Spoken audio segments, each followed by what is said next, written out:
तव तत्त्वं न जानामि कीदृशोऽसि महेश्वर यादृशोऽसि महादेव तादृशाय नमो नमः। भक्तों, आज सोमवार है। बाबा भोलेनाथ का दिन है। शिव महापुराण पर चर्चा कर लेते हैं। सूत जी महाराज शौनकादिक 88,000 ऋषियों को शिव महापुराण की कथा सुना रहे हैं। उन्होंने देवराज ब्राह्मण, जो महान पातकी था, महान पापी था, उसकी कथा का वर्णन किया। यह बताया शौनकादिक 88,000 ऋषियों को कि देवराज ब्राह्मण भगवान भोलेनाथ की कथा का श्रवण करके उनका नामामृत देवराज ब्राह्मण के कानों में पड़ा और उसने दत्तचित्त होकर उस अमृत का पान किया तो कैसे सद्गति को प्राप्त हुआ। यह कथा सुनकर शौनक जी सूत जी महाराज से कह रहे हैं, धन्या धन्या कथा संभोस्त्वं धन्यो धन्यो एव च यदा कर्णन मात्रेण शिवलोकं व्रजेन् नरः। शौनक जी कहते हैं कि हे सूत जी स्वामी, धन्य है भगवान शिव की कथा, धन्य है और कथा का श्रवण कराने वाले भी धन्य हैं, अर्थात आप भी धन्य हैं। इतना भयंकर पापी देवराज भगवान शिव की कथा सुनकर उद्धार हो गया। भगवान भोलेनाथ से ज्यादा उदार कौन हो सकता है? उनसे ज्यादा दयालु कृपालु कौन हो सकता है? अब शौनक जी कहते हैं कि प्रभु, बड़ा आनंद रस टपक रहा है आपकी कथा में। आप हमको इस कथा का रसास्वादन कराते जाइए और अब कोई अन्य कथा भगवान भोलेनाथ के महात्म्य की सुनाइए। तब सूत जी अब दूसरी कथा सुना रहे हैं। कहते हैं कि हे ऋषियों, समुद्र के तटवर्ती क्षेत्र में वास्कल नामक एक गांव है। उस गांव में वैदिक धर्म से पतित हुए ब्राह्मण रहते हैं। वे जितने भी ब्राह्मण हैं वास्कल गांव के, बड़े दुष्ट हैं, पापाचारी हैं, वेद धर्म का उल्लंघन करने वाले हैं। इस प्रकार के ब्राह्मण रहते हैं कि बेचहि वेद धर्म दुहिलेहि पिसुन पराय पाप कही देहि। वेद धर्मों का उल्लंघन करने वाले हैं, शास्त्रों का उल्लंघन करने वाले हैं, नास्तिक हैं, देवताओं पर विश्वास न करने वाले हैं। ऐसे कुटिल, पथभ्रष्ट, धर्मभ्रष्ट, नीच ब्राह्मण वहां पर निवास करते हैं। कृषि वलाह शस्त्रधराः पर स्त्री भोगिनः खलाः। इस बास्कल ग्राम के जितने ब्राह्मण हैं वो खेती से गुजारा करने वाले हैं, शस्त्र धारण करते हैं, पर स्त्री गमन करने वाले हैं, बहुत भोगी हैं, दुष्ट हैं, ज्ञान वैराग्य से रहित हैं, धर्म शून्य हैं, पशु बुद्धि वाले हैं और पशु आचरण वाले हैं। तो ऐसे ब्राह्मण हैं उस गांव के। सूत जी कहते हैं कि ऋषियों ये बताइए, अब जब वहां के रहने वाले ब्राह्मण ऐसे हों जो समाज का पथ प्रदर्शन करता है, समाज को धर्म की शिक्षा देता है, समाज को धर्म पर नियोजित करता है, सन्मार्ग पर चलाने का कार्य करता है, पापन निवार्यत योजियत हिताय के सिद्धांत पर कार्य करने वाला ब्राह्मण समुदाय उस गांव में ऐसा है, तो अन्य लोग कैसे होंगे उस गांव के निवासी? अरे ब्राह्मण तो पथ प्रदर्शक होता है, समाज में उसकी मान्यता मुखिया के रूप में होती है, और जब वही पथ भ्रष्ट हो जाएगा तो शेष लोगों का जीवन कैसा होगा, इसकी कल्पना भी नहीं की जा सकती। जब ब्राह्मणों के कर्म ऐसे हो जाएंगे, वो अपने मार्ग से हट जाएंगे, तो अन्य लोगों का आचरण तो यही होगा कि अति भ्रष्ट आचारा भाषण सारा, धर्म सुनिए नहीं काना। तो बाकी अन्य लोग तो भ्रष्ट आचरण वाले होंगे, धर्म विहीन होंगे, वहां अच्छे कर्मों की और धर्म की तो कल्पना ही नहीं की जा सकती।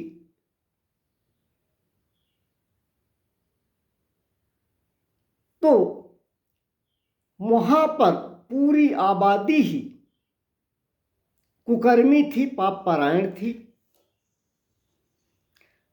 वहां की स्त्रियां भी प्रायः कुटिल थी, स्वेच्छाचारिणी थी, कुत्सित विचारों की थी, पापासक्ति थी। अब जब पूरा समाज ही नर नारी प्रत्येक वर्ण धर्म से शून्य था, तो कल्पना करिए कि उस गांव में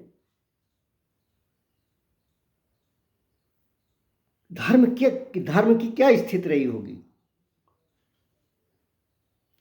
उस पूरे गांव में पाप चढ़कर बोलता था, कोई सदाचार, नैतिकता और सात्विक विचार नहीं थे। उसी बास्कल नाम के गांव में एक बिंदुक नाम का ब्राह्मण था। वह नाम मात्र का जाति से ब्राह्मण था, ब्राह्मण जैसे कोई कर्म नहीं थे उसमें।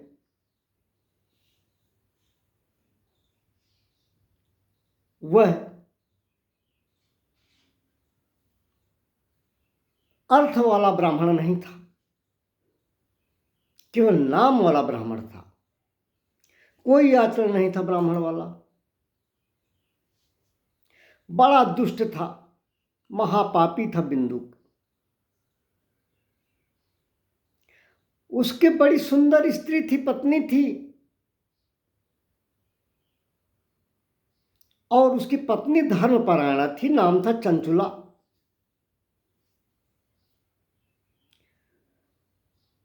अब बिंदुक ने स्वरूपवती स्त्री, धर्मपरायण स्त्री चंचुला के होते हुए भी उस दुष्ट बिंदुक ने वैश्या संसर्ग कर लिया। वह दुष्ट ब्राह्मण वैश्यागमन करता था और निरंतर अनेक वर्षों तक वो वैश्यागमन करता रहा। उसकी पत्नी चंचुला पहले तो धर्मनिष्ठ रही, अपने सतीत्व को संभाले रही, अपनी काम वेदना को संयत किए रही, किंतु जब अनेक वर्ष हो गए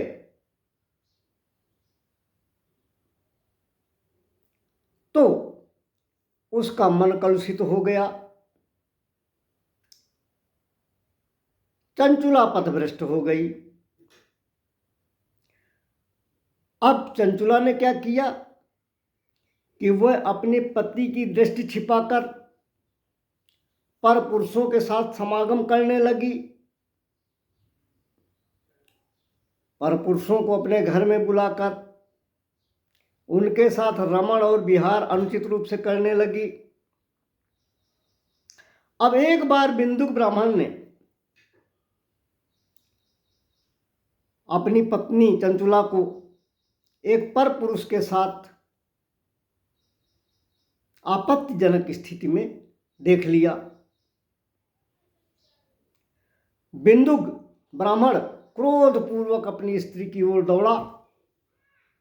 बिंदुक को क्रोधावेश में आता हुआ देखकर वह परपुरुष जो चंचुला से संसर्ग करने आया था वो तो भाग गया, परंतु बिंदुक चंचुला की पिटाई करने लगा। चंचुला की काफी मारपीट किया। अब चंचुला बेशर्मों की तरह दृढ़तापूर्वक बोली, अरे दुष्ट पति, तू किस चीज का पति है? तुम्हारे में पति जैसे क्या लक्षण हैं? तू केवल मेरे ऊपर अनुशासन करना जानता है। अरे तू मेरे ऊपर अनुशासन करता है किंतु यह विचार नहीं करता कि मैं तुम्हारी धर्मवत पाणिग्रहीता पत्नी हूं, मैं तुम्हारी धर्म पत्नी हूं, पर तू मेरा त्याग करके वैश्यागामी हो गया है। तूने मेरा त्याग कर रखा है। तो जब तुम पुरुष होकर अपनी इंद्रियों पर नियंत्रण नहीं कर पाए तो मैं स्त्री होकर अपनी इंद्रियों को नियंत्रण में कब तक रख सकूंगी? और उस दशा में जबकि मैं सुंदर हूं, नवयौवना हूं, कथम सहे काम दुखम तव संगम विनार्तधी। तो हे दुष्ट पति बिंदुक, मैं अपने कामजन्य दुख को कैसे सह सकती हूं? अब बिंदुक की आंखें फटी की फटी रह गईं। बिंदुक ने कहा, देवी कोई बात नहीं, तुमने बिल्कुल सही कहा है।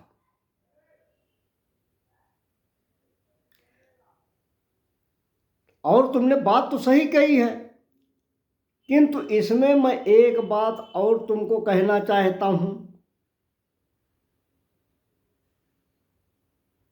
चंचुला बोली, क्या कहना चाहते हो? बिंदुक बोला कि ना तुम हमारी तरफ देखो ना हम तुम्हारी तरफ देखें, ना तुम हमारे रास्ते में अवरोध बनो ना हम तुम्हारे रास्ते में अवरोध बनो। हम जो कुछ करते हैं वो हमें करने दो और जो तुम कर रही हो तुम करो। अर्थात बिंदुक का ये कहना है अपनी धर्म पत्नी चंचुला से कि हम वैश्यागमन करें, व्यभिचार करते रहें और तुम भी व्यभिचार करती रहो। पर एक बात और कहना चाहता हूं। चंचुला बोली, क्या कहना चाहते हो, कहो। अब तुम इस व्यभिचारपूर्ण व्यक्ति से पैसा कमाने का काम शुरू कर दो।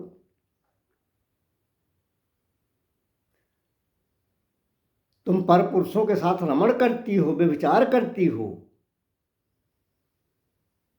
तो धन के बदले करो। इस प्रकार से उस दुष्ट बिंदुक ब्राह्मण ने अपनी पत्नी को देह व्यापार के कार्य में लगा दिया। दोनों ही दुराचार करने लग गए। अब बिंदुक की पत्नी चंचुला भी और पुरुषों को बुला बुलाकर उनसे धन ले लेकर उनके साथ रमण और विहार करने लगी, व्यभिचार करने लगी। दोनों पति पत्नी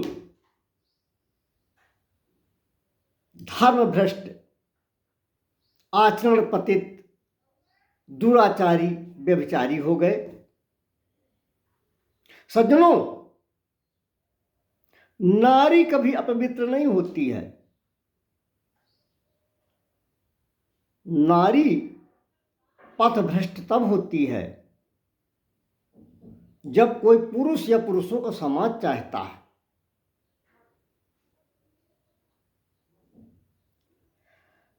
जो दुराचारी अजितेंद्रीय पुरुष होते हैं उन्होंने ही सदैव नारी को अपवित्र किया है।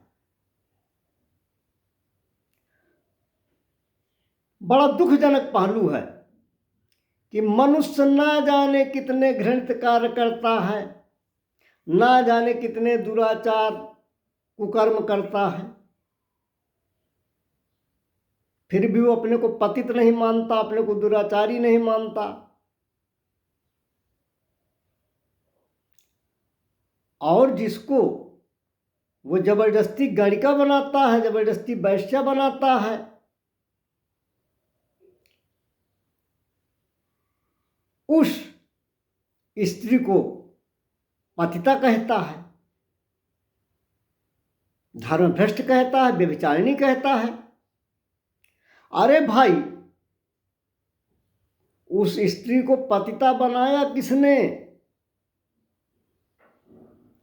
उसे स्वेच्छाचारिणी, व्यभिचारिणी बनाया किसने? उसको स्वेच्छाचारिणी, व्यभिचारिणी, धर्मभ्रष्ट और पतित बनाया उन स्वेच्छाचारी, अजितेंद्रिय, कामलोलुप, कामर, पशु बुद्धि वाले भोगी पुरुषों ने।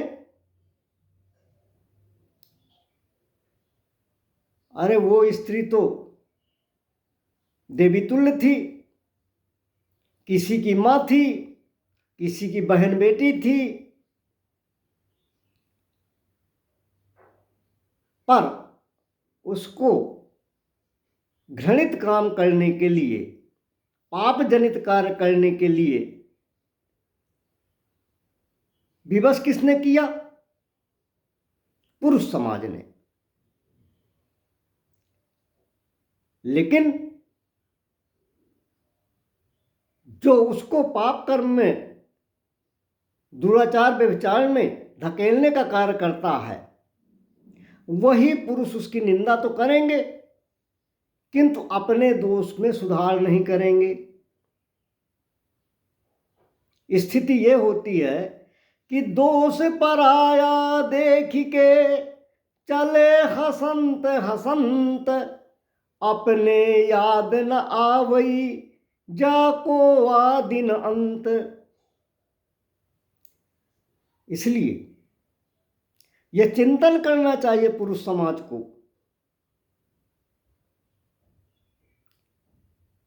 कि वह सन्मार्ग को अपनाएं, सदाचार का जीवन जिए, व्यभिचार की ओर विचार वृत्ति न लाएं, तो समाज में शुचिता रहेगी, समाज की स्त्रियां कभी अपवित्र और अपनीत नहीं होंगी। स्कंद पुराण में बहुत सुंदर व्याख्या की गई है कि कौन सा देहधारी किस ओर से पवित्र है। स्कंद पुराण में कहा गया है, ब्राह्मणा है पाद तो मेध्या, गाओ मध्यास्त पृष्ठतः, अजाश्चा मुख तो मेध्या, स्त्रियों मेध्या तु सर्वतः।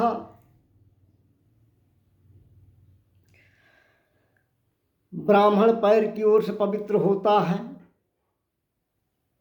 गौ माता पृष्ठभाग से पवित्र है,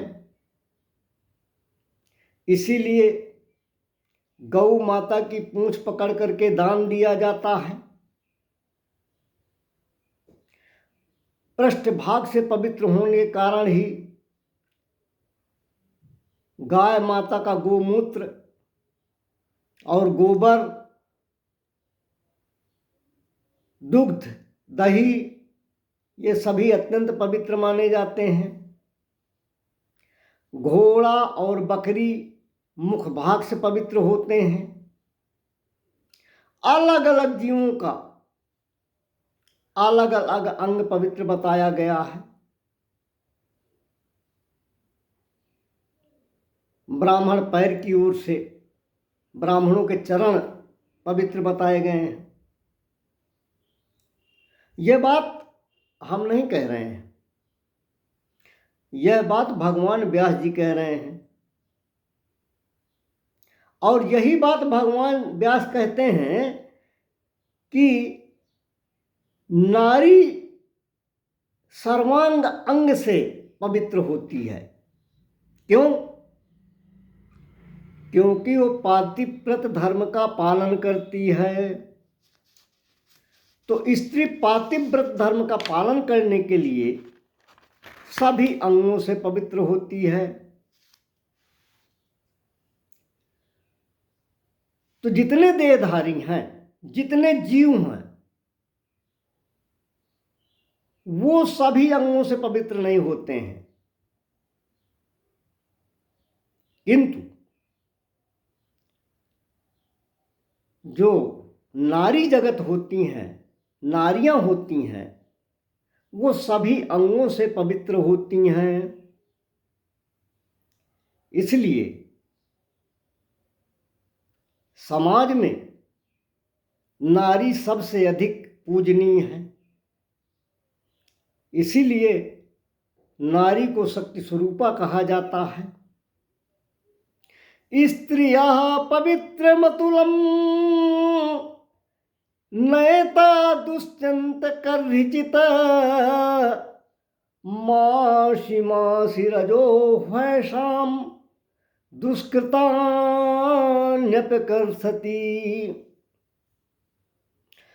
परम पवित्र होती हैं नारियां, वह कभी दूषित नहीं होती हैं।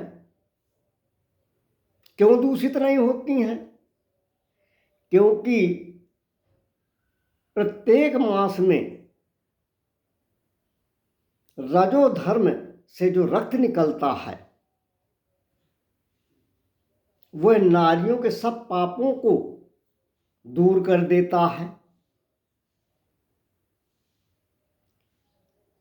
इसलिए स्त्रियां कभी भी दूषित नहीं होती हैं, वो सदैव सर्वथा पवित्र होती हैं। जाया वा जनित्री वा संभवः स्त्रियो कृतोतृणाम, हे कृतघ्नास्ते योनिन्दाम कुर्वताम वह कृताशुभम। स्त्री माता के रूप में हो या पत्नी के रूप में हो, दोनों ही रूप में प्रशंसनीय है। और संतानवती पत्नी तो माता व स्त्री का संयुक्त रूप होती है। जिस स्त्री के संतान हो जाती है वह माता और पत्नी दोनों का संयुक्त रूप हो जाती है। इसलिए वह अधिक श्रेय देने के लिए उपयुक्त होती है।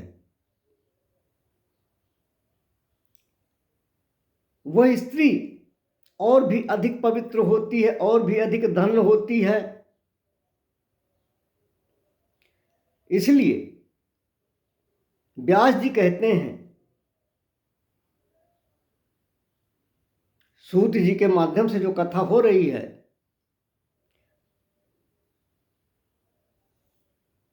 उस कथा में सूत जी व्यास जी का वचन कहते हैं कि हे कृतघ्न पुरुष,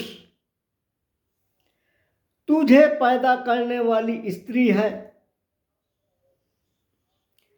या तेरे प्रतिरूप जो तुम्हारा पुत्र है उसको भी उत्पन्न करने वाली स्त्री है।